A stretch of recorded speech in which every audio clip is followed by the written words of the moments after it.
Welcome back on capital news Delhi. चलिए देखते हैं दिल्ली की 25 फटाफट बड़ी खबरें। साथ ही डेली खबरों से अपडेट रहने के लिए चैनल को सब्सक्राइब करने के साथ वीडियो को लाइक करें। दिल्ली के 774 स्कूलों में उजागर हुई सुरक्षा खामियां। क्या आपके बच्चे के स्कूल में भी मंडरा रहा है खौफनाक साया? दिल्ली के स्कूलों में बच्चों की सुरक्षा को लेकर चलाए गए विशेष जांच अभियान में बड़ी कमियां उजागर हुई है। बाल संरक्षण माह पहल के तहत शहर भर में की गई जांच के दौरान 774 स्कूलों में सुरक्षा से जुड़ी खामियां पाई गई है, जिनमें सबसे अधिक संख्या प्राइवेट स्कूलों की है। जांच अभियान LGTS सिंह सिंधु और CM रेखा गुप्ता के निर्देश पर 13 से 24 जुलाई के बीच राजधानी के 1677 स्कूलों में चलाया गया था। जांच राष्ट्रीय बाल अधिकार संरक्षण आयोग, दिल्ली बाल अधिकार संरक्षण आयोग और पोक्सो अधिनियम के आधार पर तैयार स्टूडेंट सेफ्टी चेकलिस्ट के जरिए की गई। पेपर लीक पर होगी सख्त कार्रवाई। CM रेखा गुप्ता बोली, निष्पक्ष और पारदर्शी परीक्षा व्यवस्था के लिए सरकार प्रतिबद्ध। दिल्ली की मुख्यमंत्री रेखा गुप्ता ने कहा कि भारत के युवाओं का भविष्य निष्पक्षता, पारदर्शिता और समान अवसरों पर आधारित होना चाहिए। उन्होंने कहा कि प्रधानमंत्री नरेंद्र मोदी ने एक बार फिर हर छात्र की आकांक्षाओं की रक्षा के लिए सरकार की प्रतिबद्धता दोहराई है।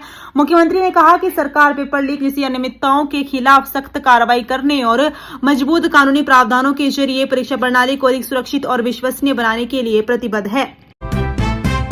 पीएम मोदी के खिलाफ पोस्ट पर दिल्ली पुलिस का एक्शन। सोशल मीडिया प्लेटफॉर्म्स को भेजा नोटिस। नीट परीक्षा को लेकर चले लंबे आंदोलन के समाप्त होने के बाद दिल्ली पुलिस ने प्रधानमंत्री नरेंद्र मोदी को निशाना बनाने वाले सोशल मीडिया पोस्ट और वीडियो के खिलाफ कार्रवाई शुरू कर दी है। पुलिस ने विभिन्न सोशल मीडिया प्लेटफॉर्म को नोटिस भेजकर आपत्तिजनक सामग्री हटाने के निर्देश दिए हैं। सूत्रों के अनुसार कई प्लेटफॉर्म को नोटिस जारी किए गए हैं और अधिकांश चिन्हित वीडियो, पोस्ट व टिप्पणियां हटाई जा चुकी है। पुलिस की एक टीम सोशल मीडिया पर लगातार निगरानी कर रही है। नई सामग्री सामने आने पर संबंधित प्लेटफॉर्म को तत्काल नोटिस भेजे जा रहे हैं और जल्द कार्रवाई करने को कहा जा रहा है। दिल्ली में बारिश के बीच भी SIR शिविरों में उमड़ी भीड़। एक दिन में 529 आवेदन जमा, 175 नए फॉर्म वितरित।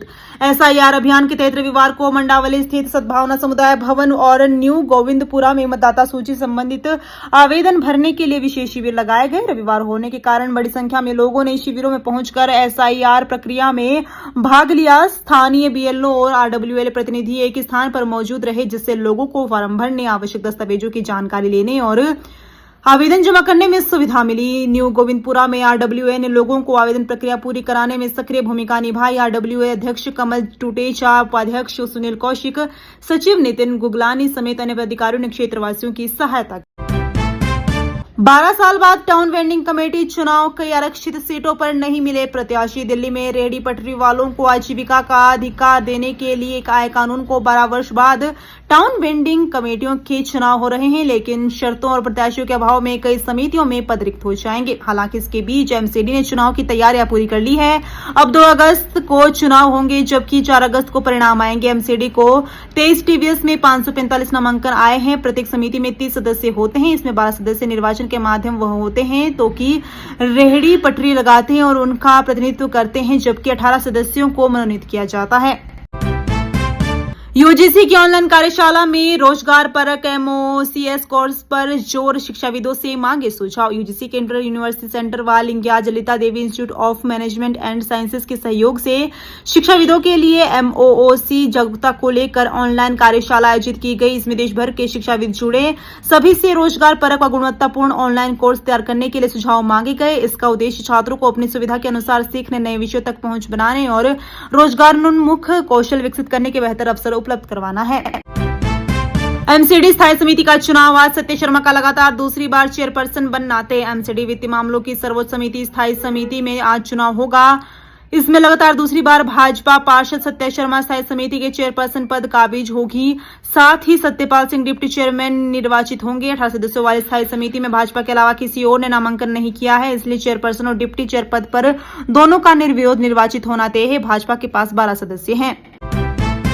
जंतर मंतर प्रोटेस्ट, उपद्रवियों पर दर्ज 13 FIR हो सकती है वापिस। क्या लाल किला हिंसा वाला फॉर्मूला अपनाएगी पुलिस? जंतर मंतर प्रदर्शन के दौरान उपद्रव करने के मामले प्रदर्शनकारियों के खिलाफ दर्ज हुए 13 मुकदमे को वापस लेने के लिए दिल्ली पुलिस 2022 में लाल किला हिंसा के दौरान अपनाएगी प्रक्रिया का इस्तेमाल कर सकती है। सूत्रों के मुताबिक इस कदम पर मंगलवार तक पूरी स्पष्टता आने की उम्मीद है। 2021 में कृषि कानून विरोधी आंदोलन के दौरान 26 जनवरी को लाल किले पर हिंसा हुई थी। इसके बाद दर्ज एफआईआर वापस लेने के लिए केंद्र सरकार, दिल्ली पुलिस, दिल्ली सरकार और उपराज्यपाल ने मिलकर संयुक्त प्रक्रिया अपनाई थी। 2022 में पुलिस ने तत्कालीन आम आदमी पार्टी सरकार के सामने प्रस्ताव रखा था। इसके बाद दिल्ली सरकार ने 17 मामलों को वापस लेने की मंजूरी दी थी, जिसमें गणतंत्र दिवस हिंसा से जुड़ा केस भी शामिल था। उस दौरान मुकदमे से जुड़ी फाइल तत्कालीन उपराज्यपाल अनिल बैजल के कार्यकाल से तत्कालीन गृह मंत्री सत्येंद्र जैन के कार्यालय भेजी गई थी। दिल्ली जू में 160 प्रजातियों के पेड़ों के बीच पहली ट्री वॉक अर्बन बायोडायवर्सिटी को बचाने की कोशिश। राष्ट्रीय प्राणी उद्यान ने जैव विविधता संरक्षण और पर्यावरण के प्रति लोगों को जागरूक करने की दिशा में एक नई पहल करते हुए पहली बार ट्री वॉक का आयोजन किया।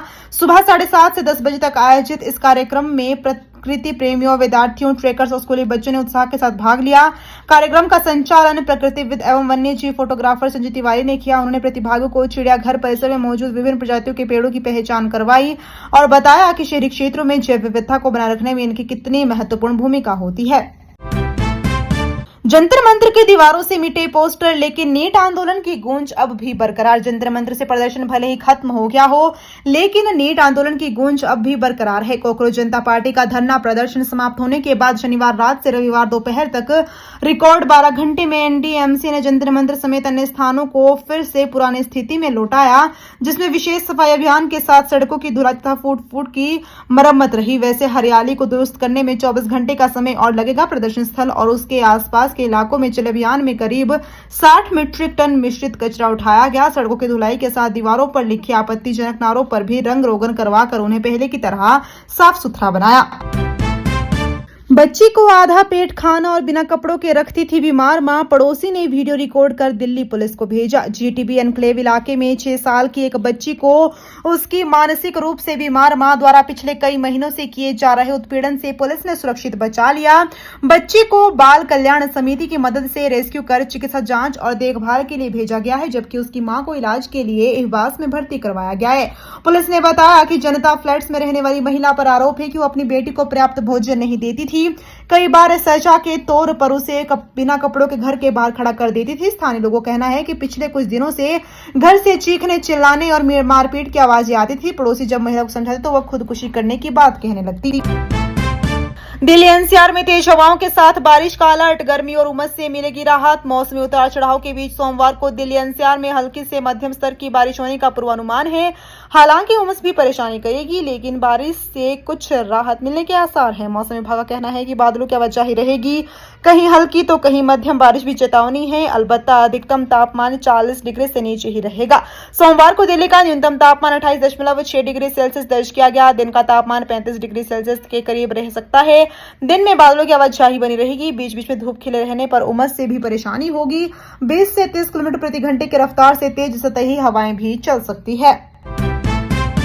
इंस्टाग्राम पर छाई दिल्ली की शिक्षिका सुमी सिया की अनोखी पहल ने जीता यूजर्स का दिल। राजधानी दिल्ली के एक प्राथमिक विद्यालय की शिक्षिका का वीडियो सोशल मीडिया पर यूजर्स का दिल जीत रहा है। शिक्षिका की इस अद्भुत पहल की हर कोई तारीफ कर रहा है।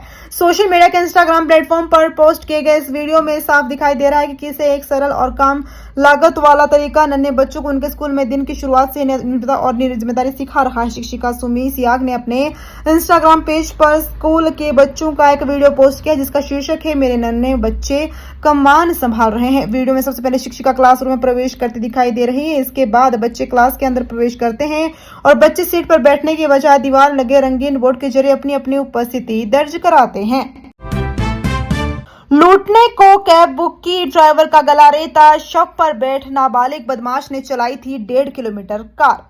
राष्ट्रीय राजधानी में नाबालिग बदमाश बेखौफ हो गए हैं। बृहस्पतिवार रात मास्टर प्लान रोड पर एक नाबालिग ने लूट के लिए चलती कैब में अपने 3 साथियों के साथ मिलकर चाकू से चालक का गला रेत दिया। वारदात के वक्त रोड पर भीड़ थी। शव ड्राइविंग सीट पर रहा। नाबालिग शव की गोद में बैठा और कैब दौड़ा रहा था। 1.5 किलोमीटर तक कैब चलाई। शराब के नशे में होने की वजह से नाबालिग ने कैब को एक कार में ठोक दिया। पकड़े जाने के डर से चारों बदमाश भाग गए। पुलिस ने कैब चालक विजय कुमार की हत्या की गुत्थी को सुलझाते हुए नाबालिग समेत 3 बदमाशों को पकड़ लिया। गिरफ्तार बालिग बदमाशों की पहचान सीलमपुर निवासी अयान व साहिल के रूप में हुई है। अयान पर लूट समेत कई धाराओं में 4 आपराधिक केस दर्ज है। नाबालिग भी आपराधिक प्रवृत्ति का है।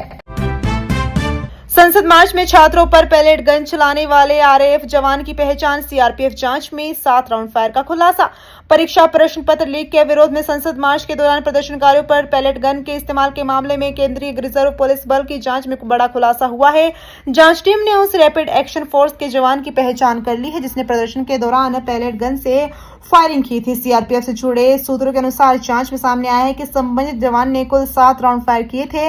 इनमें 5 राउंड प्रदर्शनकारियों को लगे जबकि 2 राउंड जमीन पर लगे। सभी फायरिंग कनॉट प्लेस क्षेत्र में हुई थी। अब जांच टीम यह भी बता रही है कि किन परिस्थितियों में पैलेट गन का इस्तेमाल किया गया और फायरिंग किन किन स्थानों पर हुई।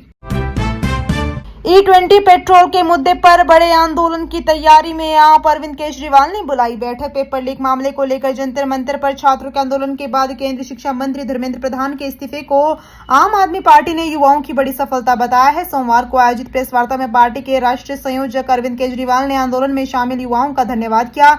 साथ ही उन्होंने E20 पेट्रोल के मुद्दे को भी प्रमुखता से उठाते हुए केंद्र सरकार से इस पर तत्काल कदम उठाने की मांग की। केजरीवाल ने कहा कि E20 पेट्रोल के इस्तेमाल से लोगों की गाड़ियां खराब हो रही है और वाहनों का माइलेज भी कम हो रहा है। उन्होंने प्रधानमंत्री से अपील करते हुए कहा कि ये मुद्दा और बड़ा रूप ले, उससे पहले ही सरकार इसका समाधान निकाले। दिल्ली मुंबई एक्सप्रेस वे से बढ़ेगा जाम, 3 लेन की सड़क झेलेगी 5 लेन का ट्रैफिक। क्या है दिल्ली पुलिस का प्लान? दिल्ली का सबसे व्यस्त ट्रैफिक जंक्शन सराय काले खां पहले से ही हर शाम भारी जाम की चपेट में आ जाता है। अधिकारियों को आशंका है कि दिल्ली मुंबई एक्सप्रेस वे शुरू होने के बाद इस इलाके पर ट्रैफिक का दबाव और बढ़ सकता है।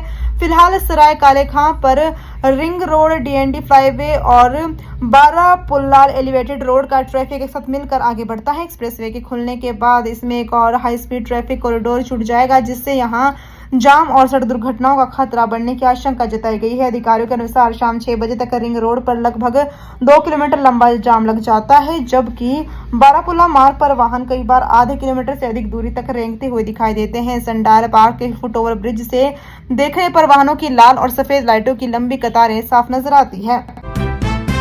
पैसे दो वरना कूद जाऊंगा, एनजीओ ने पेमेंट नहीं की तो पेड़ पर चढ़ा शख्स। पंजाबी बाग में हाई वोल्टेज ड्रामा। पश्चिमी दिल्ली के पंजाबी बाग इलाके में मंगलवार सुबह भुगतान न मिलने से परेशान एक व्यक्ति पेड़ पर चढ़ गया। सूचना मिलते ही पुलिस और दमकल विभाग की टीम मौके पर पहुंचकर काफी देर तक समझाने के बाद उसे सुरक्षित नीचे उतार लिया। घटना में किसी प्रकार की जनहानि नहीं हुई। पुलिस के अनुसार सुबह करीब 11 बजे पीसीआर कॉल से सूचना मिली कि क्लब रोड स्थित भारत पेट्रोल पंप के पास बसेरा में रहने वाला 51 वर्षीय राम सबद पेड़ पर चढ़ गया है और आत्मघाती कदम उठाने की कोशिश कर रहा है। सूचना मिलते ही पुलिस ने मौके पर पहुंची, आसपास का क्षेत्र सुरक्षित करवाया और बातचीत शुरू की।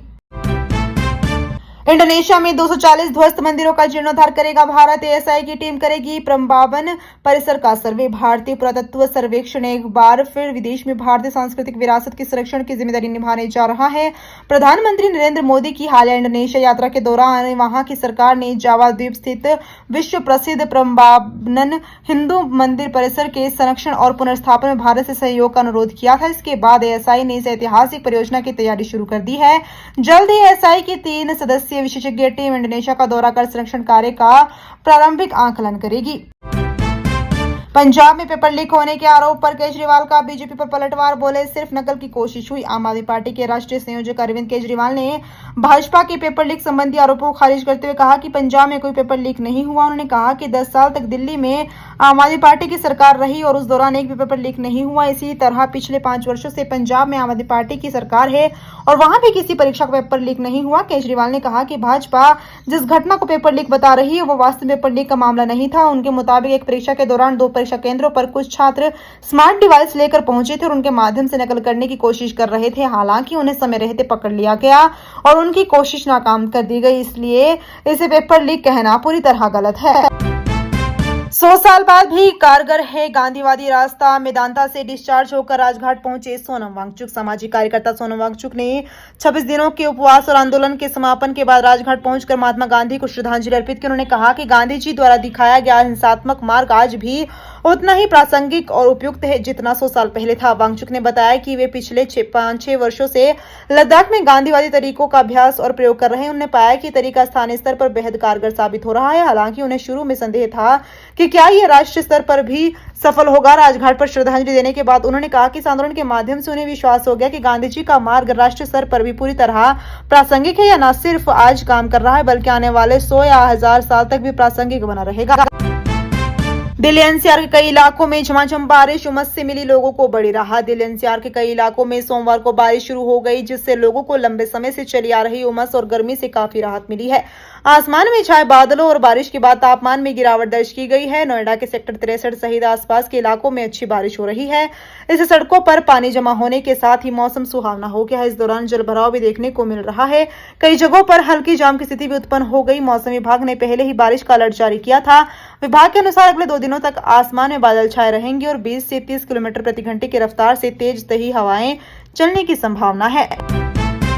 आईबी कर में अंकित शर्मा हत्याकांड, ताहिर हुसैन के लिए मांगी फांसी, 31 को आएगा सजा पर फैसला।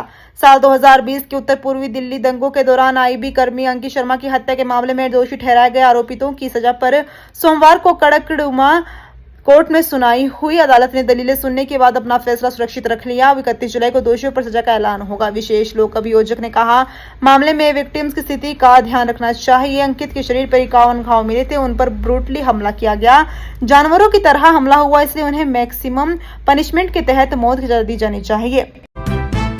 नीट पेपर लीक के सीबीआई के वकील के नहीं पहुंचने से फास्ट ट्रैक कोर्ट में पहली ही सुनवाई टली। नीट पेपर लीक मामले में दोषियों को जल्द से जल्द सजा सुनाने के लिए दिल्ली हाई कोर्ट की ओर से गठित की गई फास्ट ट्रैक कोर्ट में सोमवार को पहली सुनवाई होनी थी, लेकिन सीबीआई की तरफ से अधिवक्ता के न पेश होने के कारण सुनवाई टल गई। अदालत ने मामले को 3 अगस्त के लिए सूचीबद्ध करते हुए सीबीआई निदेशक को निर्देश दिया कि नीट पेपर लीक मामले में अभियोजन पक्ष रखने के लिए एक लोक अभियुक्त नियुक्त करें, ताकि भविष्य में सुनवाई स्थगित न करनी पड़े। नीट पेपर विवाद के बीच प्रधानमंत्री द्वारा फास्ट ट्रैक कोर्ट गठित करने की घोषणा की गई थी। इसके बाद हाईकोर्ट ने कोर्ट का गठन कर एक विशेष न्यायाधीश नियुक्त किया था।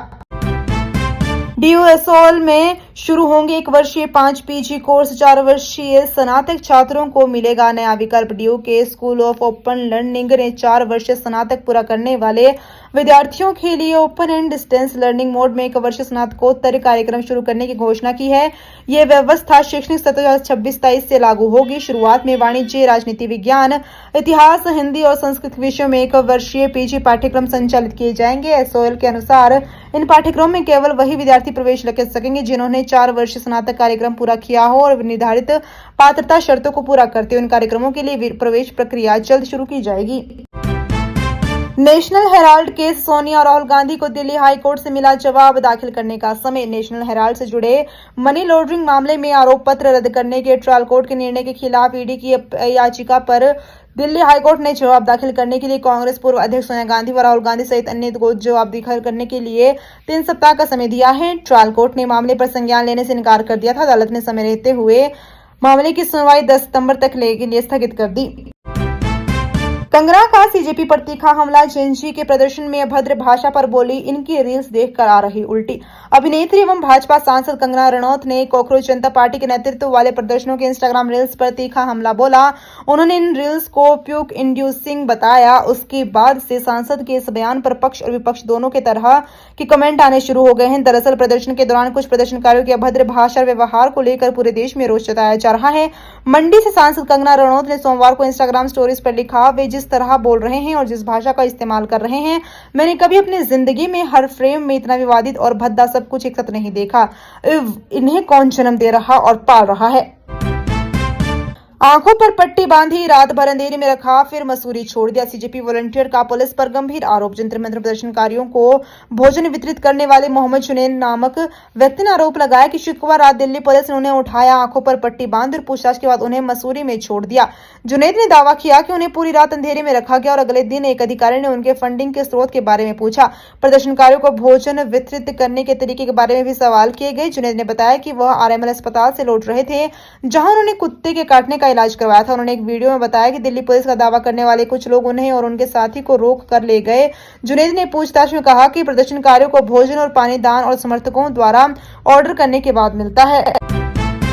जंतर मंतर पर आंदोलन खत्म, कनॉट प्लेस में फिर गुलजार हुए बाजार, व्यापारियों ने ली राहत के साथ। जंतर मंतर से आंदोलन भले ही उठ गया हो, पर जनपद बाजार के दुकान शनिवार को खुलते बंद होते रहे। शाम को सीजीपी के प्रस्तावित कैंडल मार्च के मद्देनजर जनपद बाजार समेत संसद मार्ग की दुकानों को दिल्ली पुलिस ने दोपहर बाद बंद करवा दिया, जबकि कनॉट प्लेस में रविवार को दुकानें खुली और कारोबार लौटा। इस बीच कनॉट प्लेस के कारोबारी संगठन नई दिल्ली ट्रेड यूनियन ने पत्र लिखकर सरकार को आभार व्यक्त किया है। एनडीटीए के अध्यक्ष अतुल भार्गव ने कहा कि दिल्ली मेट्रो के सामान्य रूप से चलने, मोबाइल इंटरनेट सेवाएं बहाल होने और विरोध प्रदर्शन वाली जगह खाली होने के बाद कनॉट प्लेस मार्केट में आज सप्ताहांत में फिर से अच्छी खासी भीड़ देखी गई। हम जल्द अपनी रणनीति बताएंगे, पंजाब में पेपर लीक विवाद पर बोले अभिजीत दीपके। कोकरोच जनता पार्टी के संस्थापक अभिजीत दीपके ने रविवार को कहा कि 36 दिनों के आंदोलन को समाप्त करने के एक दिन बाद संगठन जल्द ही अपने भविष्य की रणनीति की घोषणा करेगा। दीपके ने संकेत दिया कि पार्टी परीक्षाओं में कथित अनियमितताओं से संबंधित मुद्दों को लगातार उठाती रहेगी। उन्होंने कहा कि आंदोलन कल ही समाप्त हुआ है, इसलिए अगले कदमों पर फैसला लेने के लिए कुछ समय चाहिए। दीपके ने पंजाब में कथित पेपर लीक विवाद पर प्रतिक्रिया देते हुए कहा कि सीजेपी इस मुद्दे पर भी अपना रुख तैयार कर रही है। उन्होंने स्पष्ट किया कि संगठन अब केवल नीट मुद्दे तक सीमित नहीं रहेगा, बल्कि अपना फोकस अन्य परीक्षा नियमितताओं पर भी बढ़ाएगा। उन्होंने कहा कि हम उस पर भी ध्यान देंगे, फिलहाल इसके लिए योजना बना रहे हैं। दोस्तों, वीडियो पसंद आया तो वीडियो को लाइक एवं चैनल को सब्सक्राइब कीजिए और कमेंट करके बताइए कि आप दिल्ली के किस जगह से इस वीडियो को देख रहे हैं। जय हिंद, वंदे मातरम।